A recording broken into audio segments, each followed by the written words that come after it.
I am so excited to have Corey and Tiffany from Investor Life. They're in their home right now. So thank you for somewhat inviting us to your home, guys. You guys are in Edmonton, Alberta. How are you doing today?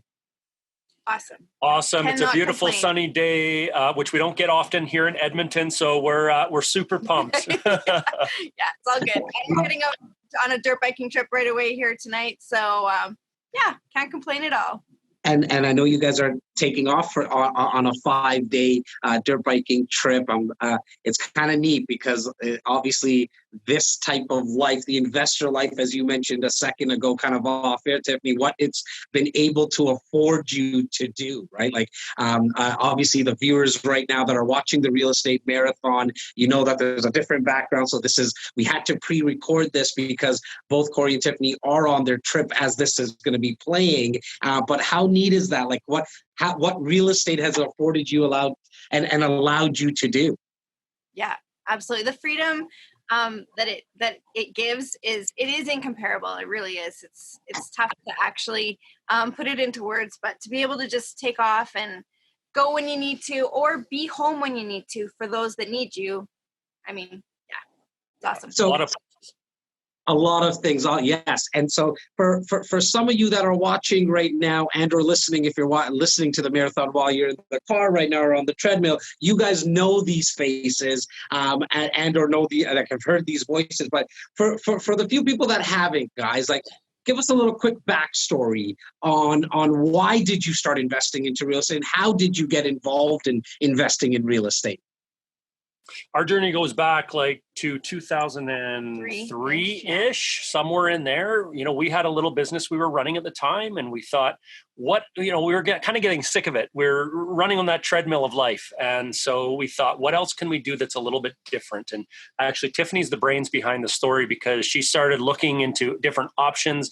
Real estate really struck her chord, and she started looking into it. And we went to seminars. We did we took everything. Coaching. We did bought the books, all that kind of stuff. We got into real estate investment in a big way. It took us a while to get going, though. Our first year and a half of learning, we didn't take any action. We were starting to get frustrated. Not much was happening. We didn't really have the money to do it ourselves. Like, why can everyone else do this, but we can't? Yeah. What's wrong with us? So we started looking for partners, and we started advertising ourselves to partners and advertising the opportunities that we had. And next thing you know, once we did one, then we did two, and we ended up buying just over 100 properties within a 3-year period, and got into the game really big and did it full time. So that's kind of where we got started, and that was 16 years ago. 18 years ago. 18. Well, I love how humble you guys are about it. And I'm not sure if anyone caught that, but yes, Corey did say over 100 properties. Like, that's amazing. So first and foremost, congratulations. Like, that's huge. Now we got to take it back though.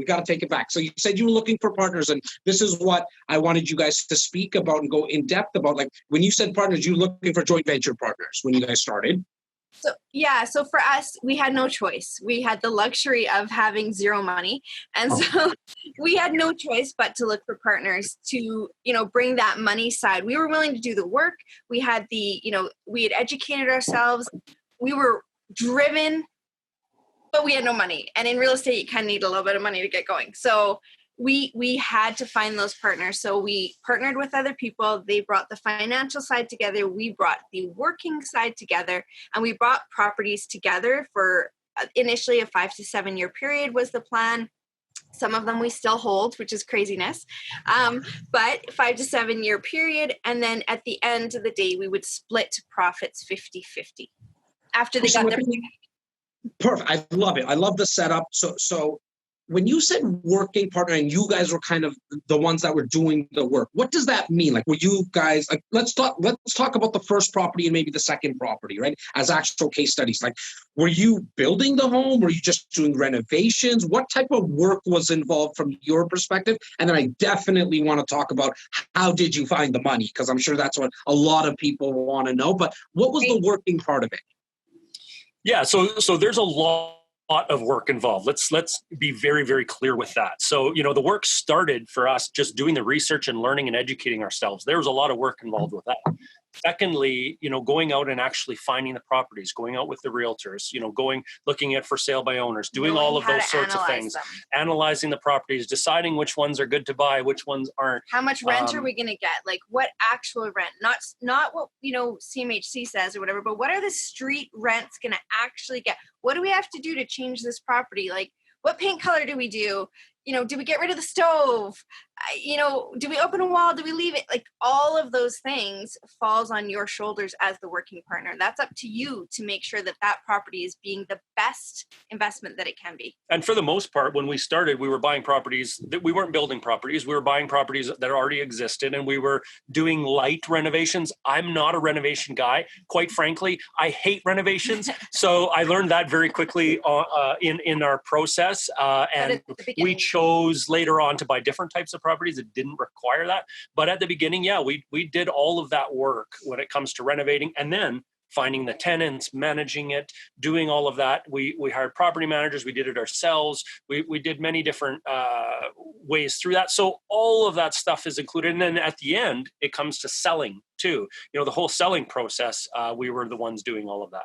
I'm so glad that you mentioned about that. Look, it does take a lot of work, right? Like from finding the tenants, finding the deal in itself you might need to go through, I don't know how many deals you probably went through until you actually got the first one done. Like, do you remember how many deals you have to maybe pitch to people? Oh, well, okay. Deals to get like from sellers, I would say it was probably 30 or 40. Deals to actually talk to joint venture partners and actually get our first yes. I would venture to guess it was around 40 or 50 of fails. Oh, no, you suck. That's what we heard when people said no, they didn't want to partner with us, before we finally get our first partner to say yes. And then after that, it just got a whole lot easier. So, and for anybody who's watching or listening right now, if you ask 3 people and you come to any one of us and say, well, 3 people said, no, I guess this doesn't work. Please, rewind a second. You know what I mean? When you can watch this recording, 40 to 50 people it took. And you heard that many no's before you actually got the first one done. Now, in terms of the money aspect, so how did you actually go out and ask people? How did you raise that first, for that first deal? How did you raise the money? So for us, do you want to tackle that one? Yeah. So we had a little guy at home. He was 3 years old-ish. And so we were one of us had to stay home. At the time, our area was something that a lot of investors wanted into. And so we knew that we had to market it to areas that were more expensive than us. So I would go out to Toronto and Corey would go out to Vancouver, and we would go to real estate meetups, and, we would just talk to people and tell them about Edmonton and tell them why we thought it was such a great investment, and, give them some ideas and some case studies and that sort of thing. And just literally started creating relationships with people, going out there and becoming an expert. When people had questions, we answered them. And that's how it all begins. And networking. Network. That's what we did. Network. That's what we did, is we just literally talked to people. Yeah. And quite frankly, that is not my strong suit. I especially back 15 years ago, I was not the type of person that felt comfortable starting conversations with other people. So, but we pushed it. Yeah. And we kind of stepped out of that comfort zone, and we got her done. So now, do you always, till this day, set it up as a 50-50? How does that kind of go? To go right into the micro of a joint venture deal, how do you determine the percentage that you as a working partner or you as a money partner would take? How does that actually the process of that, how does that look? So, yeah, for the most part, I would say vast majority of ours were 50-50. But to be honest with you, when we were first starting out, we didn't have the credibility. And so some of our first ones, in fact, our first one, I don't know if he was our first. No, our very first one of our 50-50. first ones, joint venture partners kind of came to us and said, hey, listen, guys, I want to buy 10 to 15 properties and I want to do it in the next few months. And I want to joint venture with you. but I want a higher percentage. And I don't want to just do 50-50. And he wanted 2/3. So he wanted 66%. So we tell this story all the time that, we at first were like, I don't know if we want to do that. And then we slapped ourselves in the face and said, why wouldn't we do this? Hello? Because this jumps us from 5 properties that we had up to 20 properties within a few months. And that gave us that credibility that then we could ask for the 50%, no problem.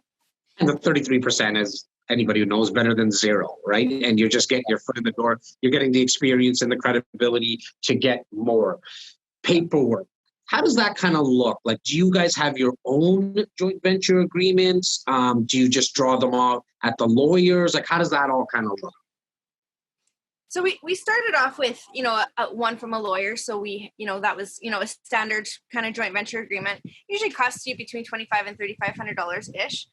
So we had one of those, and then we just would edit it. And, as we went along in our experience, we'd be like, oh, we should have added that in, or take this out, or that's not necessary. And then with each joint venture partner, because what you're really doing is you're becoming an asset to them. You're their gopher, really. And so it was like, what do you need? Okay, Jas, like, are you looking for cash flow? Or are you looking for more, like long-term stuff so that your kids have an education fund? So depending on what people wanted, we would tailor our agreements to them. So then we would edit them up. And so now we've got, a document that has been edited over the last 100 deals. Yeah. So, but generally speaking, it is a legal agreement. It is a contract. You both sign it. It can be registered on title in some cases, depending on where you live. But it is a legal contract that you're both bound to. Now, exit strategies. I know you as and correct me if I'm wrong, guys, but from a macro thesis and like your style of investing is buying and holding. But when you're working with other joint venture partners, do you build in like okay, year 3 we can sell or refinance, or is it always a 5-year term? What's kind of the terms around the exit strategies? So, great question. Yeah, very good question. Our joint venture agreement stated at the beginning that once the property went up 25% in value, at that point, the discussion for selling could open. We would at that point, once we made some money on that property, then we could start discussing selling. Or a 5-year term, whichever came first. Right. Got it. Yeah. And so some of those we sold once we hit that mark. And some of them we refinanced and bought out our partners. And some of them our partners wanted to keep them and they bought us out. So there's a lot of different ways to get out of it. And some of them, and actually quite a few of them, we still have today. Yeah, so a 5-year plan, 5 to 7-year plan turned into, 15, 16 years at this point with some of those properties and partners. Yeah. I love that. Like, I like to think of my real estate kind of in 10-year windows as well, because here in the greater Toronto area, we know that in the last 100 years, every decade values have doubled on average. And so I still kind of like to look at it at 10 years. So I like what you mentioned there, Tiff, that in 5 to 7 years, that's a good time, right? Because sometimes partnerships don't work. And I kind of want to talk a little bit about that.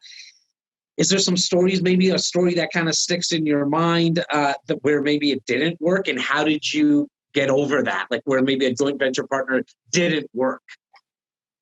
So I love this topic because, when we first started, especially me though, I had a harder time going to people. I felt like I was, a loser asking for money and begging. I just had a hard time with it from a pride perspective maybe, but when we first started talking to people, I pretty much would have taken anyone's money. You're gonna agree to partner with me? All right, I'm in, but thank goodness, pretty early on, I got a really tough lesson. I had a lady that kind of came at me like really brutally and just like tore me apart. And, I sat there and I'm, well, we could try this, or what about that? Or we would do this for you, or, and I just kind of tried.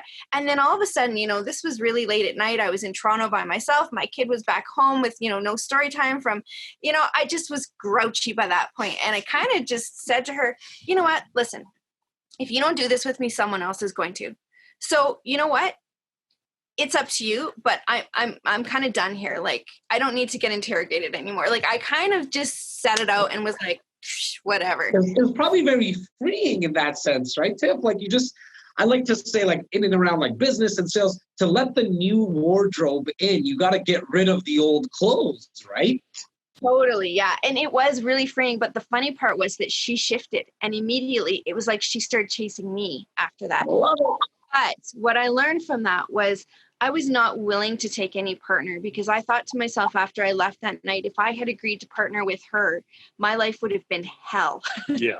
And quite frankly, I like to enjoy my life. So, yeah. Did we have any partnerships that went wrong or bad? No, but there's specific reasons why. For one, we interviewed them as much as they interview us.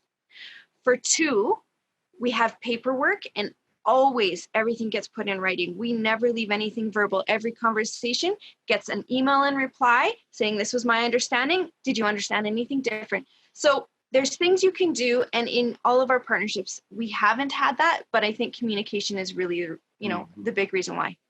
For everyone that's watching and listening right now, I'm sure that you got a good understanding with all the speakers that we've had on today and that we'll be having on in the later part of the evening today, that everyone thinks about investing as a business. And, Tiff, you mentioned that everything's emailed, it's documented, it's systematized. Like, I'm sure for the first couple, it was kind of willy-nilly, like, okay, we could do it on a napkin at Tim Hortons and stuff. And then you figured out some type of system. Going back to the interviewing, I found that very interesting because, like, is there 1 or 2, 3, 4, maybe hot questions or things you're looking for when you're interviewing a possible joint venture partner?